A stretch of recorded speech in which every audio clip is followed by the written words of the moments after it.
সৌদির আজকের news. Saudi আরবে নতুন রেসিডেন্সি প্রোগ্রাম চালু, বিস্তারিত জানতে ভিডিওটি শেষ পর্যন্ত দেখুন। নতুন রেসিডেন্সি প্রোগ্রাম চালু করেছে সৌদি আরব। বৃহস্পতিবার দক্ষ পেশাদার এবং বিনিয়োগ আকর্ষণ করার লক্ষ্যে প্রোগ্রামটি চালু করেছে উপসাগরীয় দেশটি। অর্থনীতিকে জীবাশ্ম জ্বালানি থেকে দূরে রাখার পরিকল্পনা নিয়ে এগিয়ে যাচ্ছে দেশটি।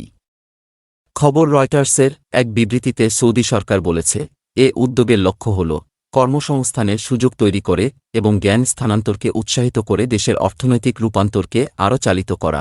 সংবাদ মাধ্যমের প্রতিবেদনে বলা হয়, সৌদি আরব ৫টি নতুন প্রিমিয়াম রেসিডেন্সি প্রোগ্রাম চালু করেছে।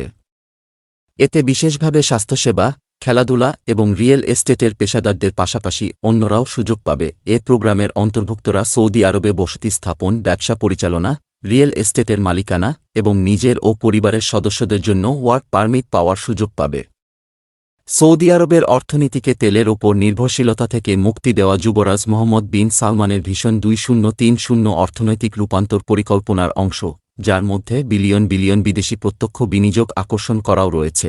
দেশটি প্রতিবেশী সংযুক্ত আরব আমিরাতের সাথে এই অঞ্চলের বাণিজ্য ও ব্যবসার কেন্দ্র হিসেবে ক্রমবর্ধমান অর্থনৈতিক প্রতিদ্বন্দ্বিতার মধ্যেও রয়েছে। সংযুক্ত আরব আমিরাতের কর্তৃপক্ষ সাম্প্রতিককালে গোল্ডেন ভিসা সিস্টেমের মতো প্রণোদনা প্রবর্তন করেছে। এছাড়া দুবাই গত বছর ধনী ব্যক্তি এবং ব্যবসায়িকদের সাংস্কৃতিক সমস্যা ও শাসন ব্যবস্থা মোকাবেলায় সহায়তার জন্য একটি পারিবারিক সম্পদ কেন্দ্র চালু করেছে।